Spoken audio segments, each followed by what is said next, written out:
A cross boomerang is a special type of boomerang designed in the shape of a cross, usually with 4 evenly spaced arms.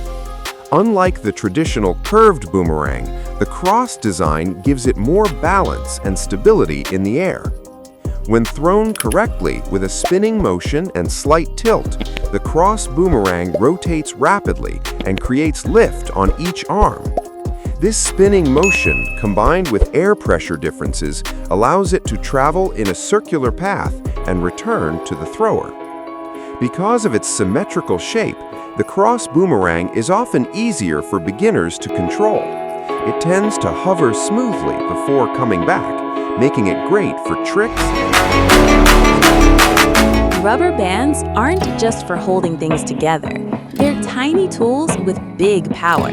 In this 30-second video, discover simple rubber band tricks and hacks that will blow your mind. From performing cool finger magic tricks, these ideas are quick, clever, and super useful. Whether you're at home, in school, or at work, these rubber band hacks will save you time and make everyday life easier. Watch till the end and try them yourself.